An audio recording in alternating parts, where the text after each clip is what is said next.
topics.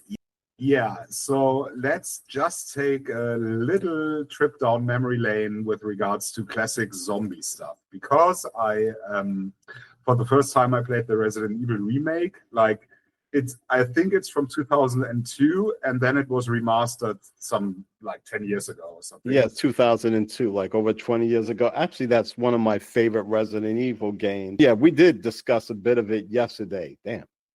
Yeah, but not really. I did play the original on the PS1 when it came out, of course, and since then didn't touch it.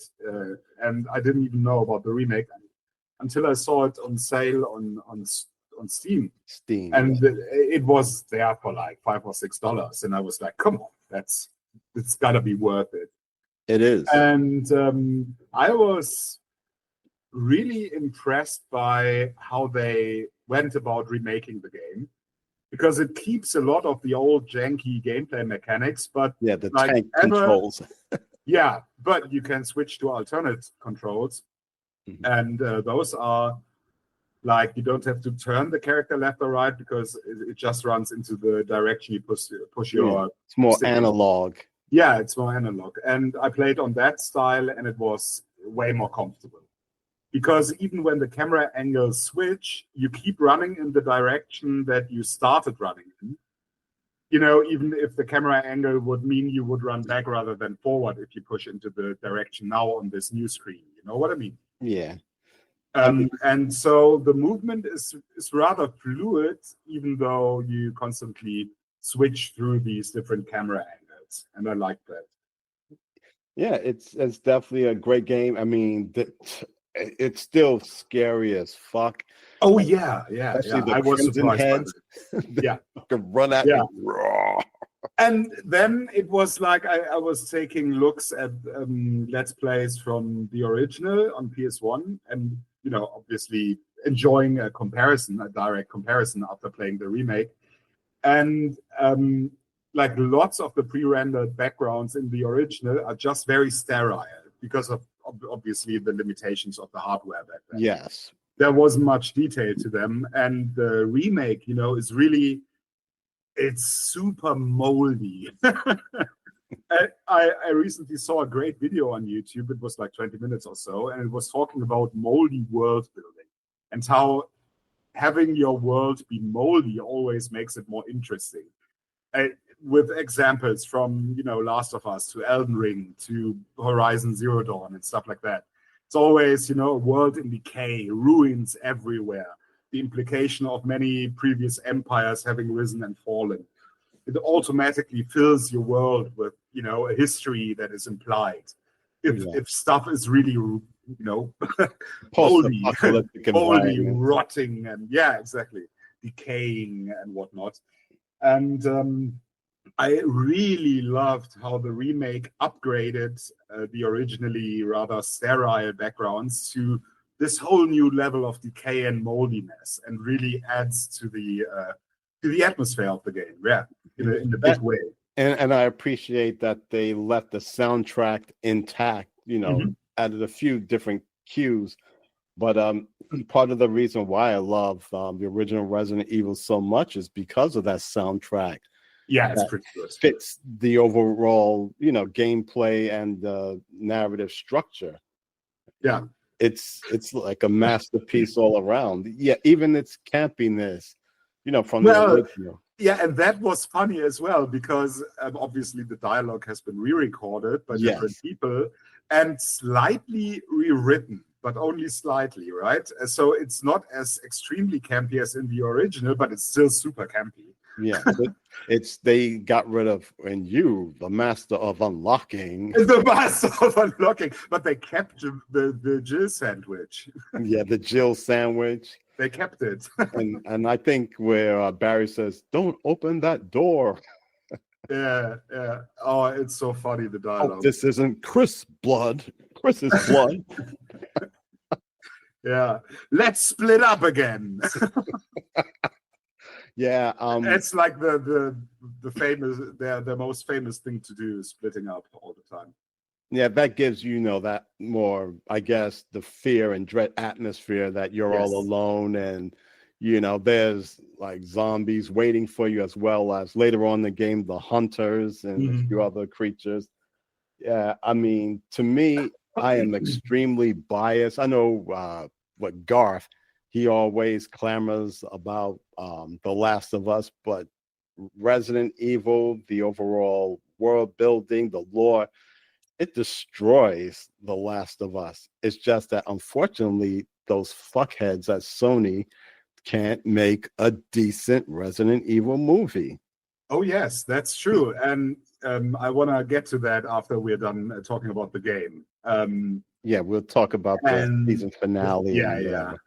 yeah. But So with the remake as well, there's a new subplot, and I read that it was meant for the PS1 original, but had to be cut for some reason. And that's limitations, right? yeah, Yeah. the Lisa Trevor subplot. Oh yeah, very tragic And character. what do you think about that one? I thought it was It's been brilliant, added to the and game now.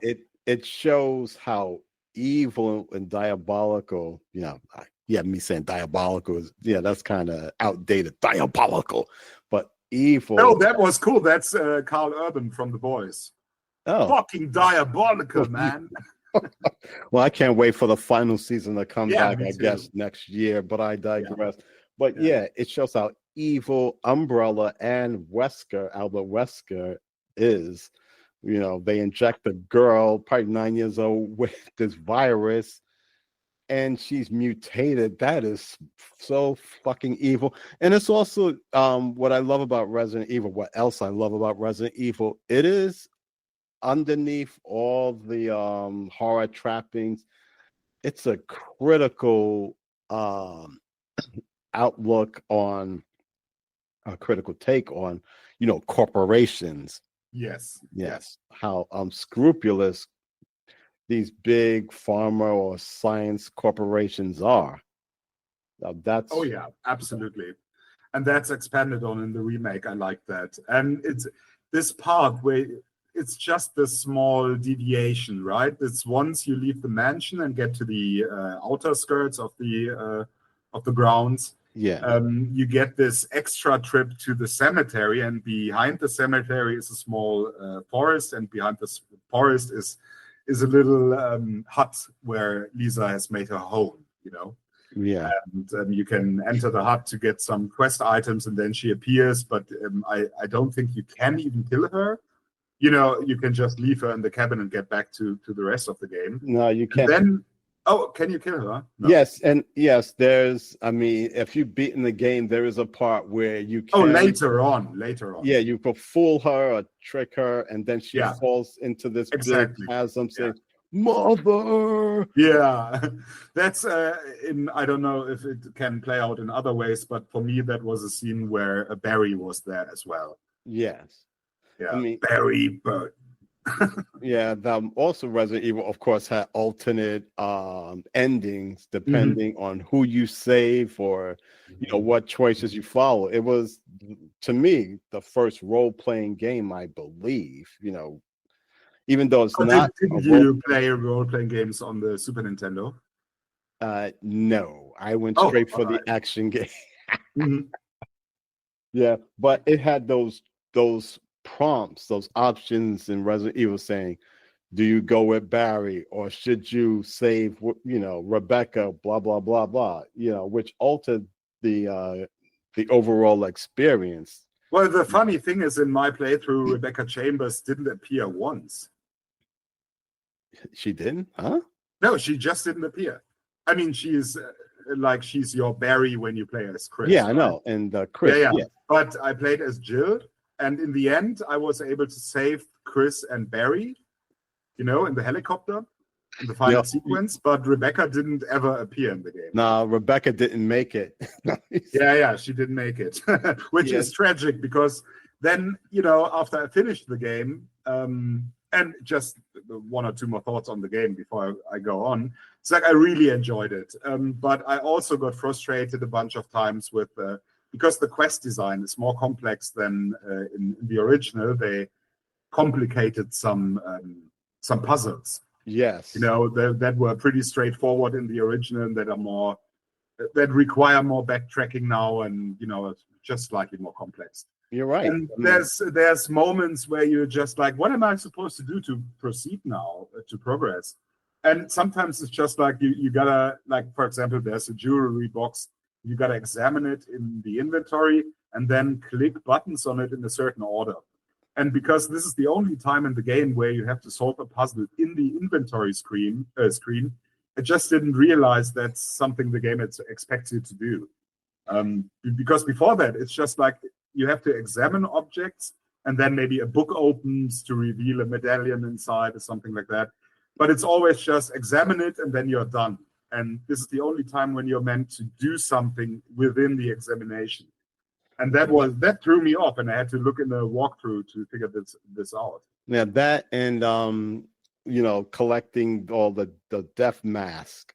So go down that steep area, and when all the faces are put on the statues or whatever, the bus, the coffin lowers and opens, and there's a fucking crimson head. Is that meant to be the patient zero, or possibly? Yeah. It is in some ways it is a fucked up game. Also, it really is. Yeah. And since you got it on PC, you should check out Vortex Mods. Oh yeah. I got it for other games. Yeah, you could alter, with the mods, like alter their costumes. Like, I wouldn't say maybe unlimited ammo, but then again, that would take some of the fun away from the game.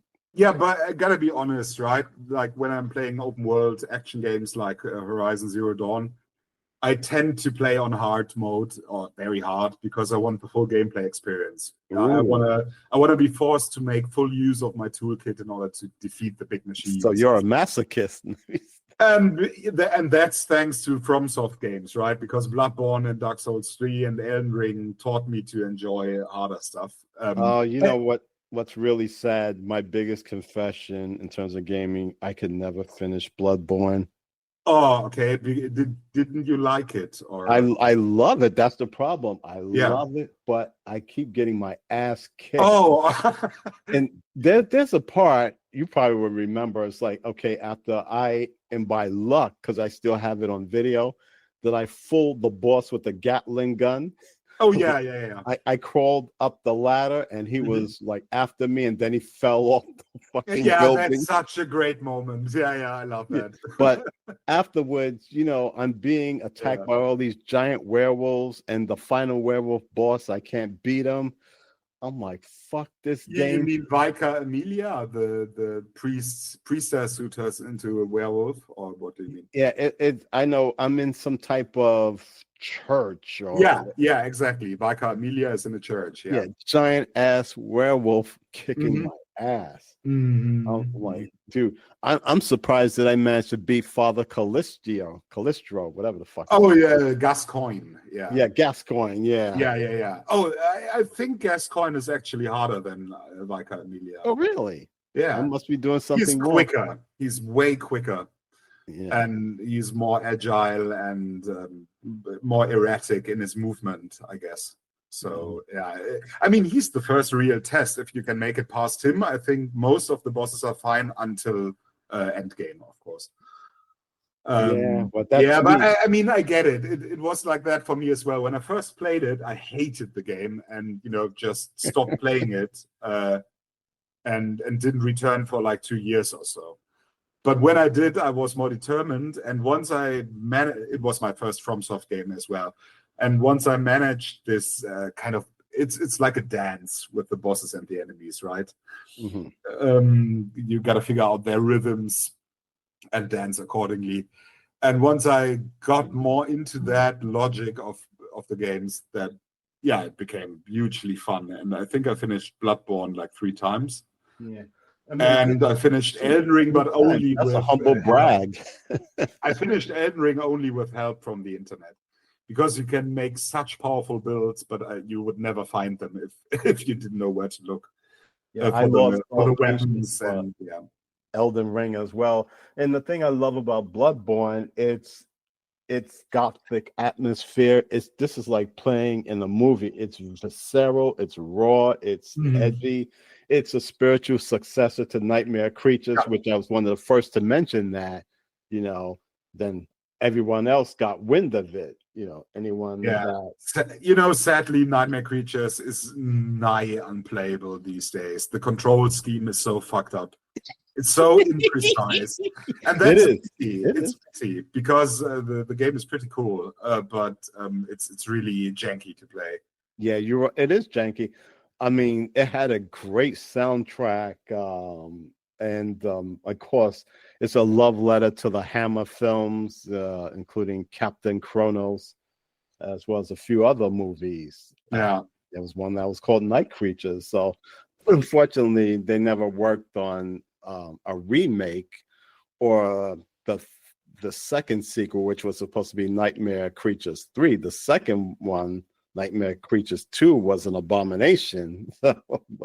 Oh, okay. Yeah, I only ever got like 30 minutes into that one later on emulator and found it to be very janky to play. Yes, the first one was great back in the day. And it was kind of like Resident Evil, where you could choose between one or two characters, and one with female with different attributes. Of course, I liked, I think her name was Nadia, because she had this quick sword and a pistol. Ignatius had this big staff. He looks like a clerical warrior. I went with her as well back in the day, because I think I was primed to play with female characters after Tomb Raider or something like that. Same here. Yeah. Jill Valentine was my first female character. Yeah. Oh, right. Yeah. Jill was my first. That's yeah. So bottom line, Resident Evil Remake, very cool game, even if sometimes it's a bit too obscure in the way it lays out its puzzles, but it's really atmospheric with the updated graphics, and sound design is great, and despite the campiness, it's a really cool game. It's one of my top favorites, top 5 Resident Evil games. I mean, I do have, how should I say, I do profess to being a fan of Resident Evil 5, but unfortunately, the controversy overshadows the game. Yeah, I never played it, but I heard about the controversy, of course. Just quickly, back in the day, I played on the PS1 all the first 3 titles, the trilogy, until Nemesis, and after that, I never touched another Resident Evil game for whatever reason. Mainly because I couldn't deal with horror games. I loved horror movies, could deal with them, but not with games, because the interactivity made it so much worse. And it's only been recently that I returned to horror games, thanks to Bloodborne, actually, I guess. Yeah. And now I'm really, because over the years I bought all the Resident Evil titles on sale. I got them all, so I guess it's time to play them all. Yes, so I will. And after I finished the remake, I straight away went into Resident Evil 0, of course. And I'm through the train section now. I'm in the house now. I don't know what's happening after that. And I like that I'm going in completely blind, other than with Resident Evil, which I knew from back in the day. So with 0, it's like a completely fresh experience. Oh, it is. Do tell me what you think about the game. The thing I don't like about it is, like the switching between characters, and you have to place the item within the store box, and there's no store box anymore. You can lay them on the ground. Oh yeah, lay them. Oh yeah, that's true. It's been a while. It's been almost 20 years since I played it. Damn. Oh, right. Yeah. Damn, I'm old. The Dreamcast? No, for Nintendo GameCube. Oh, right. That's the GameCube. It wasn't the Dreamcast, it was the GameCube. I'm sorry. Yeah, because my stepdaughter, who I just call my daughter, she gave me her GameCube, and that's when I first played Resident Evil 2002, as well as Resident Evil 0, and of course Resident Evil 4.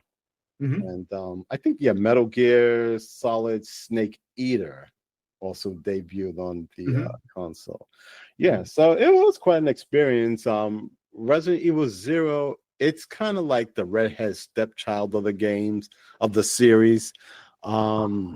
Code Veronica is a hidden gem, and Okay, I never saw that one actually, before. that game is kind of like the Dark Souls of Resident Evil games. Yeah, but you know what? I don't want that. I play Resident Evil games. I play on easy mode. Yeah, I don't want the challenge no, because it's yeah, horrifying enough as it is. I don't want to be stressed out even more. I can reduce my stress level to acceptable, levels with the easy mode. In the FromSoft games, I buy into the difficulty. That's how these games want to be played. There's no option about it. right. That's fine. But with Resident Evil, I just want to quote unquote You enjoy just the want to have fun, creepiness. have an Yeah, experience. yeah, Yeah, exactly. Yeah. I know Code Veronica will kick your ass. It's like I don't think I will play it then. no, I had to use all my my resources in terms of weapons and ammo against one big tyrant on the plane, like cargo hold of a plane. And now when the plane lands, I'm running from these zombies and other creatures trying to find more resources, especially ammo. But overall, Code Veronica it's a mini masterpiece. Oh, okay. And it pays a lot Maybe I should take a look. it pays a lot of homage to John Carpenter's The Thing because there is a setting that takes place in Antarctica. Ooh, nice. Creatures mutate. Actually, I did a script about the films that influenced the Resident Evil series overall. So I might drop that one day, Oh, you should. That's a cool topic. Yeah, I mean, because next year it would be like what, the 30th anniversary of Resident Evil overall, because it came When did it came out? So in the 1996. Yes, Yeah, you're right. 30 years. Damn. yeah. Like I said, damn, I'm old. Yeah, That game gave me nightmares on end. yeah. Yeah, That was fantastic back then when it came out. Even more so Resident Evil 2 back on the PlayStation 1. That was the game that actually blew my mind because it was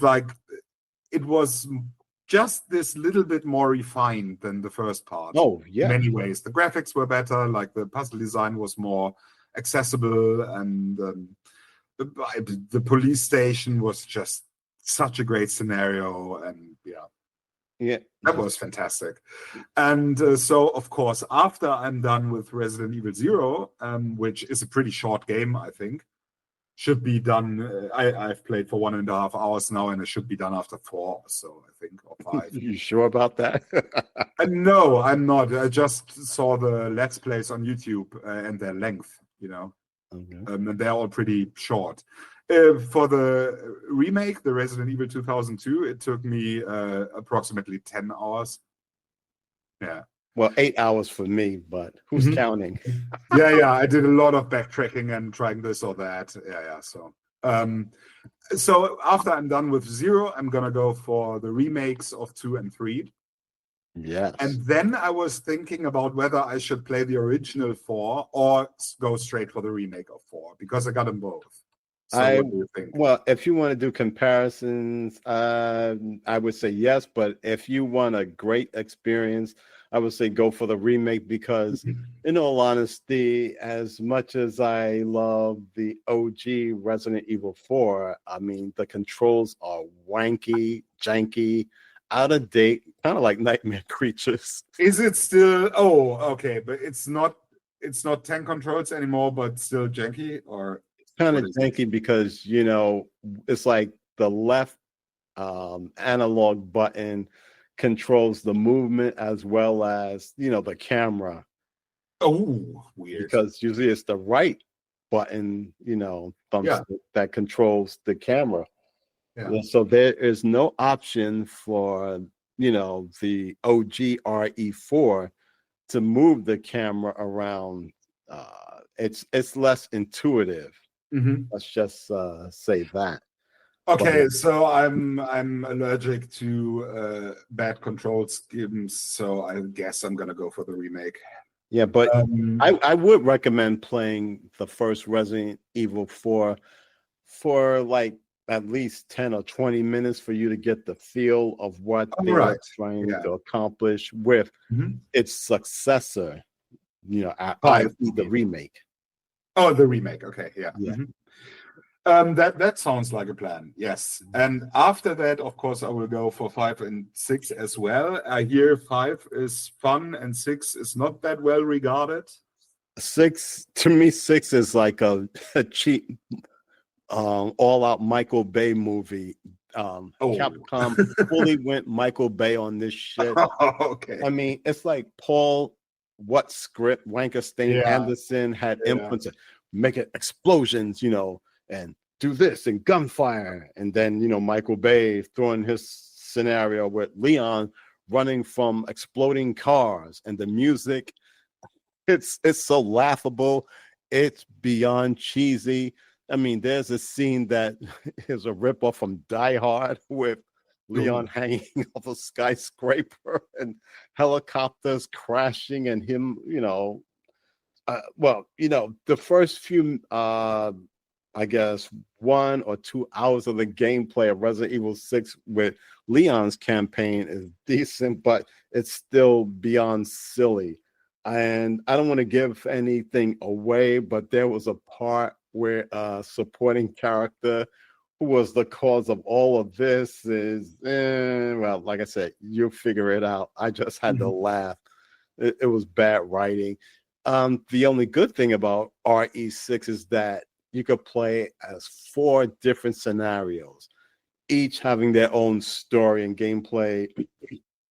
One is with Leon, the other is Chris Redfield, and the third is the son of Albert Wesker. yeah, I read And, about that. and Yeah, yeah. Sherry Birkin is all grown up, you know. And the And Albert Wesker's son is kind of a martial arts guy, or not? kind of, but his character comes off like Dante from Devil May Cry a Oh, bit. okay. I'm like, yo, Jesus. And then fourth is Ada. Ada is the weakest scenario. So, but Why is that? you want me to give it away? I mean, yeah, I'm not spoiler sensitive with regards to Resident Evil. All right. Throughout the game, Ada is perceived as a villain, but in her campaign, you find out that this Ada is a clone. Oh, okay. Yeah, Yeah, that reminds me of the movies. pretty much. Yeah. Like they took a lot of pages from Paul W.S. Anderson. Yeah, that's the last person you want to get your inspiration from. Well, I mean, maybe not the last, but one of them. the funny thing about Resident Evil 4, even the original one, is that there's an Easter egg where there's like a laser trap. Get it? And Leon has to navigate through the laser bars. Sound familiar? Yeah, of course. Yeah.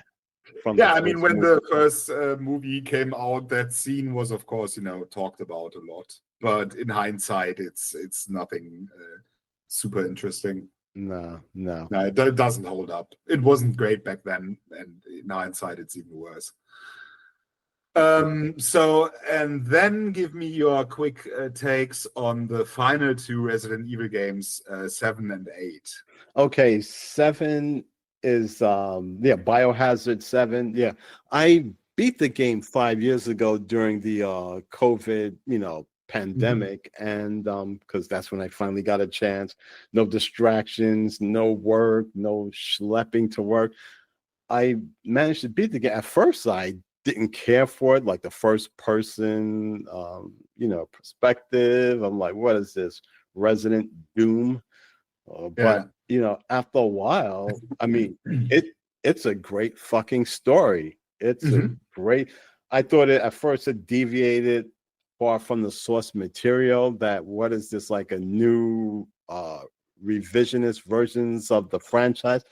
But it all ties in with the game.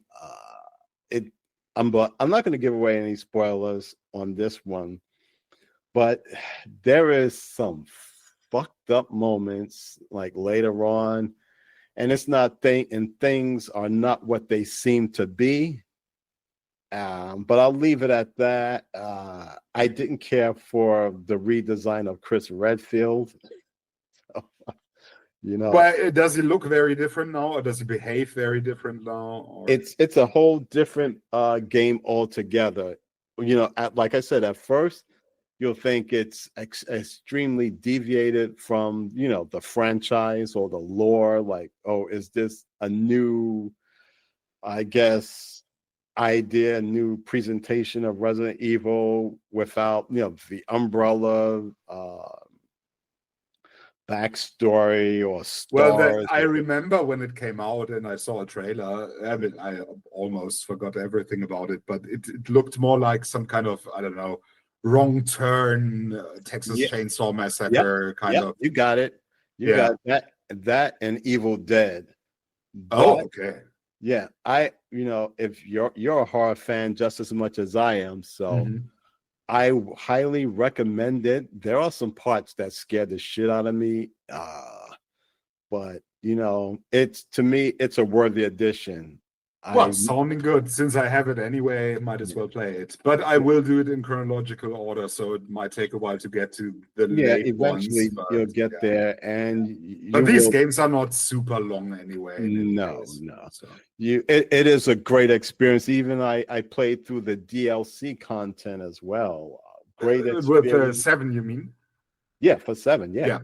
Great experience. I highly recommend the game. I have it on my PS5, PC, and my Xbox Series X, especially when they were on sale, of course. But Yeah, I got also, it on the PS5. So yeah, also Resident Evil Village. Again, I'm like, oh, they're deviating far from the source material. You know, they got, you know, never mind the zombies. They went for other shit like werewolves. And I'm like, werewolves? What the fuck? And then you have vampires. oh, okay. Oh, That's the lady you see in yeah, the in all the Demetrescu, Lady Mhm. yeah, the tall, you know, woman with the big ass. Yeah, and I know my friend Dennis Ticker, man, he was like, you know, making jokes like, yeah, I bet you have a fetish for her. I'm like, yeah, but uh, I really enjoyed it. You know, it's definitely worth the money, worth playing. But there is one critique, big critique, that I have with the game. Again, I won't spoil it for you, but eventually you'll figure it out. And it kind of closes a story arc with the main protagonist from Resident Evil 7. So that, yeah. Are these very different games, or are they rather similar? 7 and 8. Yes, they're all within the same universe, so to speak. You know. Yeah. So I mean, And is it like, because I at some point I think I heard it's somewhat akin to Alien Isolation, where you have to hide from a monster all the time. there's one scene, not one scene. There's one stage where you have to hide from this giant fucking fetus monster that was inspired by Ooh. PT Silent Hill remake that was scrapped by dumbass Konami. That Capcom, they, you know, took advantage of that gameplay and threw that in, you know, Village. But yeah, it is kind of scary, but overall it is it's action oriented. It's definitely action oriented. You will be challenged, you know, when all these werewolves come out of nowhere and attack you. And I mean, and in some ways, a lot of ways, it's very bizarre. You know, it's very bizarre. There is one fun scene, like a boss stage, where you fight this you know, antagonist, Heisenberg, and he makes reference, no, not from Breaking Bad stuff, but yeah, he makes references to a silly scene from Resident Evil 5. like an Easter egg reference. Mhm. It's one of those, if you know, you know. But overall, I think it's as good as Seventh, if not better. I actually have to play that again because A, I have it on my PC. B, of course, mods, and C, you can now play it in third person. Oh, okay. That wasn't originally in there, or what? No, originally it was first person, but they did an update called the Oh. Winter's Expansion, where you could play it in third party perspective. And with the mods, Vortex or whatever mod you use, mod manager you use, you can alter the characters or the costumes, add more weapons, make it a fun experience. That is why PC has an advantage over consoles. You can't do that shit with consoles. PC, Yeah, you can play absolutely. emulators. You can't do that with PS5 or Xbox Series X. I love my emulators. Oh yeah, that's why I built two PCs, one in the living room and one in my spare room. Uh, because of those features. And, depending on where you shop or how much research you do, you could build them for cheap, or, you don't have to spend like over 500, Oh, or at least it was like that, oh yeah, the before the GPU, tariffs. yeah, the tariffs, yeah. Donald, he's at it again. Yeah, he's at it. He's fucking the world over once again. Yes. So, I'm looking forward to playing them all, even the ones with with a lesser reputation, like 6. I mean, if it's completely terrible, I can just quit it. Even though with games that are not that long, I'm more like a completionist. I want to finish them and want to play them in order. Because it's this hugely influential video game series that I just lost track of after the third part. And it's somewhat exciting to catch up, actually. yeah, I mean, I've been a big fan of the series since almost 30 years ago. Yeah, I know. That's why I wanted to talk to you about it.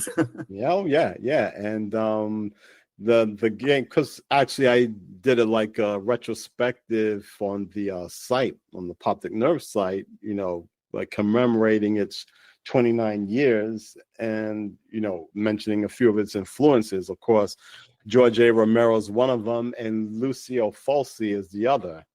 Yeah.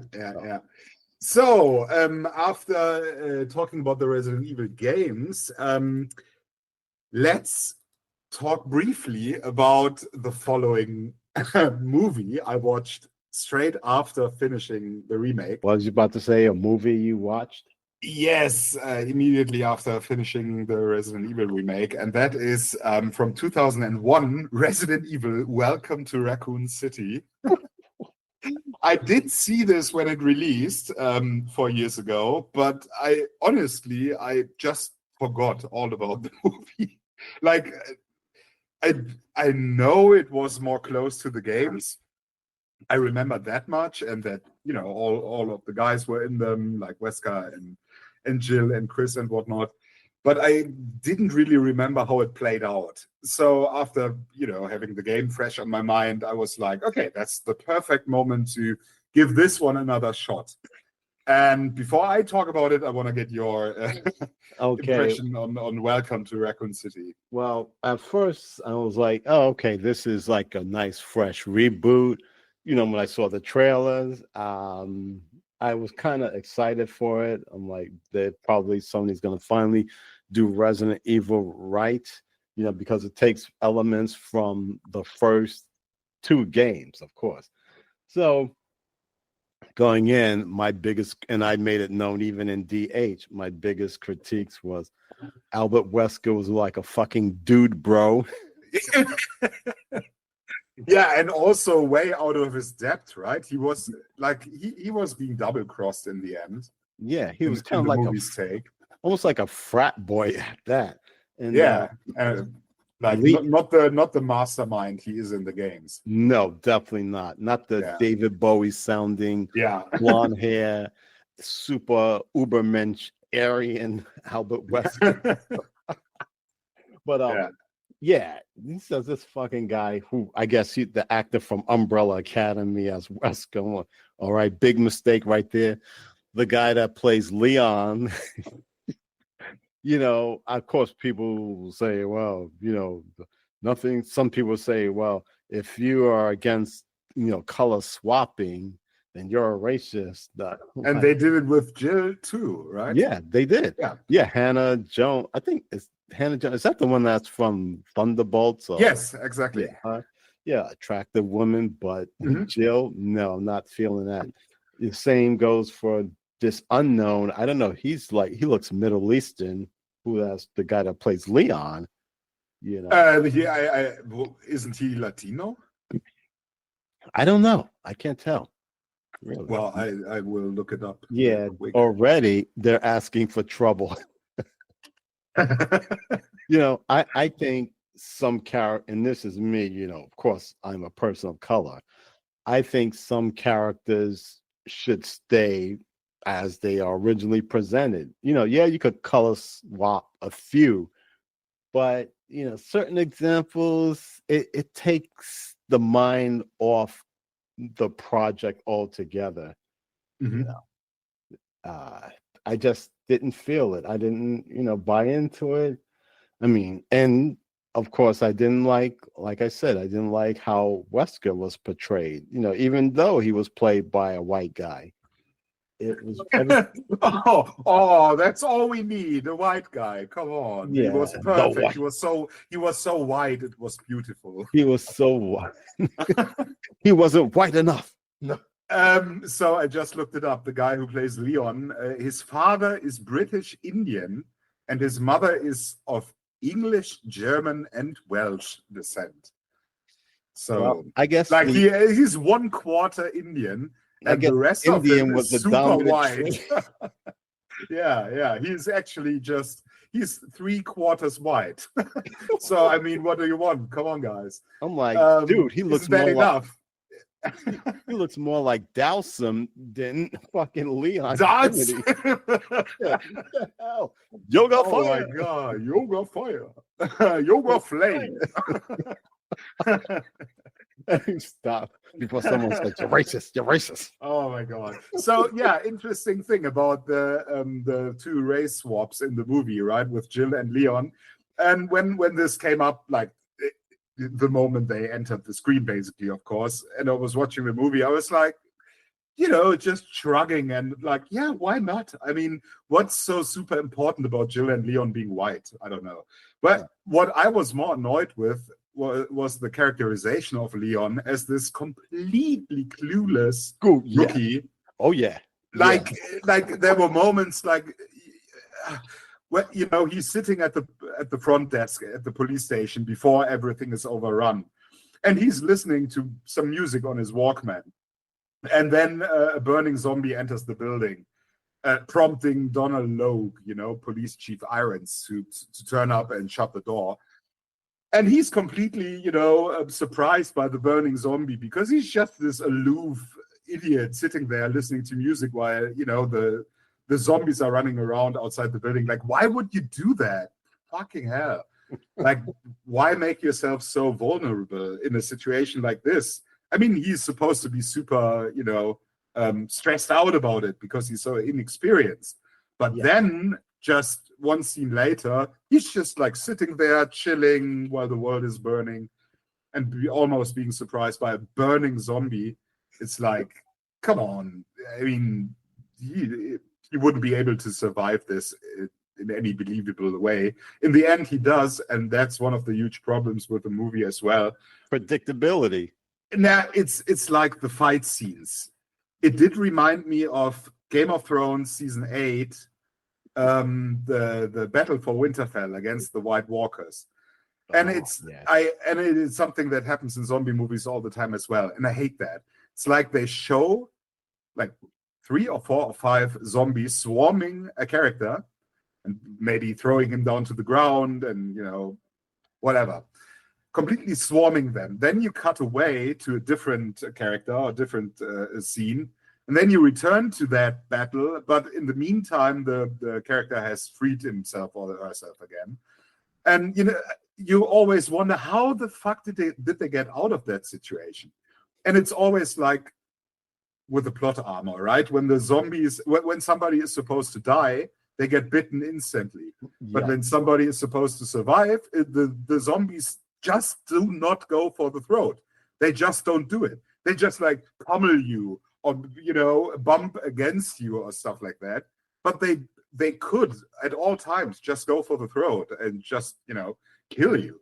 But it's like that in movies as well, when some super powerful villain fights the hero and just throws them around, the trope, right? Right. Instead of killing them, instead of piercing them with something or choking them or whatnot, they take up the hero and then throw them across the room. And it's like, why? Yeah, of course, because plot armor, but it's just hidden so badly. It's so obvious. It's so obvious that the character is not meant to die here, so he doesn't, but we still want to generate the tension of making it seem like he could die. So we're getting him in a situation he couldn't possibly survive, but one edit later, he does so anyway. That's really cheating. I hate that. And the movie does it all the time. Yeah, well, the thing is, in hindsight, I have to apologize to Paul W.S. Anderson because his movies are better than Welcome to Raccoon City. It is, right? It's crazy. I never thought I would say this, but yeah. At least the first one. I don't remember all the others. With actually, Miller. I kind of like the second one, which was directed by Russell McKelvey of Highlander, even though it was goofy with the Nemesis makeup, still, because I own the director's cut, and it gives an interesting perspective, and it has some funny scenes like this nervous news reporter in a classroom with a gun, and she getting jumped by a bunch of zombie kids. Yeah. I didn't care for the black character played by Mike Epps. He was practically a stereotype, Nemesis, and the second one has this Darth Vader moment where he saves Alice and goes against his superiors. Yeah. I mean, the movie is schlocky as hell, but it's a check your brain way at the door. I might even rewatch it because I saw it one time when it came out and never looked back. But now I'm curious to compare all of them to Welcome to Raccoon City. So Welcome to Raccoon City. It's really a strange movie to watch in terms of paying homage to the game. I think the movie gets lots of texture very right, like the look and atmosphere of Welcome to Raccoon City is pretty tight. And it reminded me of Fallout, the show on Amazon in that regard. That Fallout also gets the texture of the game, right? The look and feel. But like in terms of story and character development, it falls flat. And that's the same with Welcome to Raccoon City. Yeah, well, at least in Fallout's defense, Walton Goggins, he carried the show. He was pretty good, of course. And Ella Purnell was also pretty good. But no one in Welcome to Raccoon City couldn't save that damn movie. And even Donald Logue as Police Chief Irons, and he was hysterical. I know Donald Logue, but I forgot all about his role in the film. All I know is that the Lisa Trevor character, Itchy, Scratchy, I know it's a little Easter egg paying homage to the game. She kind of reminds me of that character from the Goonies. I have never seen the Goonies, so but it's Sloth, the character Sloth from the Goonies. Right. Yeah, it's beyond silly. It's another piss take on a great franchise. And I heard so weird because I'm sorry, go on. No, that's okay. It's going to be quick. I heard that Sony is working on yet another Resident Evil movie. Yes. Yeah, let's see about that. I mean, it might be good. Yeah. So in Welcome to Raccoon City, the police station as well as the Spencer Mansion, they look amazing. The sets are really good and moody and very, very moldy and moist and whatnot. It's cool. It's fun to look at. And I mean, the zombie makeup is fine, I guess. There's nothing wrong with it. And yeah, so visually it's fine. But then again, and also there's so many Easter eggs, right? Like the first line that Jill says is something about a Jill sandwich. Yeah. Yeah, it's like, okay, come on. Yeah, I know, too on the nose. Yeah. And but the fight scenes with the zombies are awful. The dialogue is awful. The exposition is awful. And the pacing.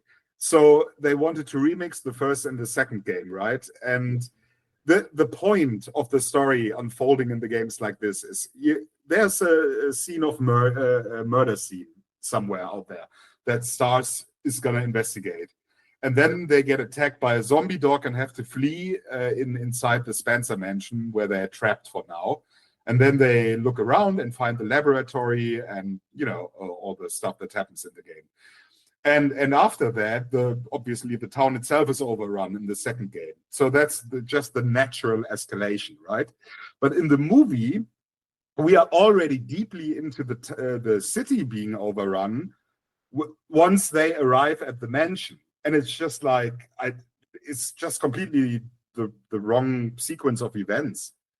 And then not just, I mean, you can remix stuff. I'm not against that. I'm not a purist. So it doesn't need to be exactly like in the game. But just in terms of pacing, you would think that the city being overrun is an escalation of the first few zombie encounters in the mansion, where you're like, okay, what's happening here? Hopefully this doesn't spread. And eventually comes the horror of it spreading.